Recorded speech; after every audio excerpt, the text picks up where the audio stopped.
Kitchen waste లిక్విడ్లో పచ్చగడ్డి liquid కలుపుతున్నానండి.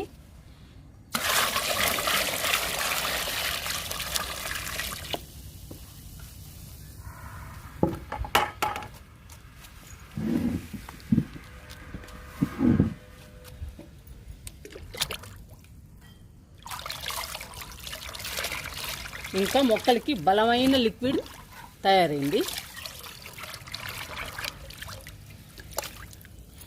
ఈ లిక్విడ్ని dilute చేయకుండా ఫస్ట్ పండ్ల మొక్కలకి ఇచ్చేద్దామండి. తర్వాత డైల్యూట్ చేసుకుని మిగతా మొక్కలకి ఇచ్చేద్దాము. ఈ లిక్విడ్ ఇవ్వటం వలన పండ్ల మొక్కలకి పూత, పిందె, కాయలు, పండ్లు బాగా వస్తాయండి. పండ్ల మొక్కలకి, ఆకుకూర మొక్కలకైతే ఆకులు బాగా పెద్ద పెద్దగా వస్తాయి, పెద్ద సైజులో వస్తాయండి.